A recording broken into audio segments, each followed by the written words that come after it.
तय परंपरा को मानने वाले लोगों के अनुसार कुरान पाक के तीसरे पारा तिलकर शुरू में 5 प्रकार की पैदाइश का वर्णन है। पहली कुन से, दूसरी एक हाथ से, तीसरी 2 हाथ से, चौथी मूल इफ्तदाई से और 5वीं खिलकत से। अतः अल्लाह ताला ने इस दुनिया को बनाने का इरादा किया तो कुन कहा। कुन का अर्थ है होना, अर्थात वे जीव सृष्टि उत्पन्न हो जाती है, उनको ही कुरान की भाषा में आम खलक कहा।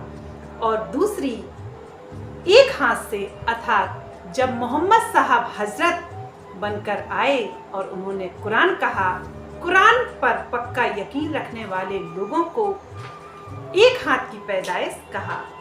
मोहम्मद साहब के बाद कुरान पाक अर्थात अल्लाह कलाम के अनुसार ईसा रूह अल्लाह अर्थात देवचंद जी और इमाम मेहदी स्वरूप श्री प्राणनाथ जी पर जो पक्का यकीन लाए, पक्का ईमान लाए, उन्हें 2 हाथों की पैदाइश कही गई। और चौथी है मूल इफ्तिदाई, अर्थात उस अल्लाह ताला उस चौथे आसमान से आने वाली वह खासिल खास रूह इस नश्वर संसार में दुख की लीला देखने के लिए प्रकट हुई है, उसे मूल इफ्तिदा की पैदाइश कहा गया है।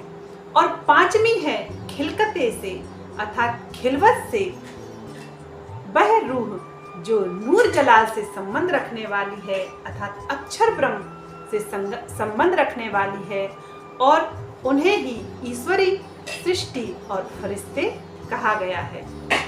ऐसे तो कुरान में 5 प्रकार की पैदाइश अर्थात सृष्टियों का वर्णन है, लेकिन कुरान को मानने वाले, कुरान को पढ़ाने वालों ने सरलता से समझाने के लिए इन 5 प्रकार की पैदाइश को मुख्य 3 प्रकार की सृष्टियों के रूप में वर्णित किया है। उनके अनुसार जीव सृष्टि अर्थात आम खलक और ईश्वरी सृष्टि अर्थात खास खलक और ब्रह्म सृष्टि अर्थात खास खलक।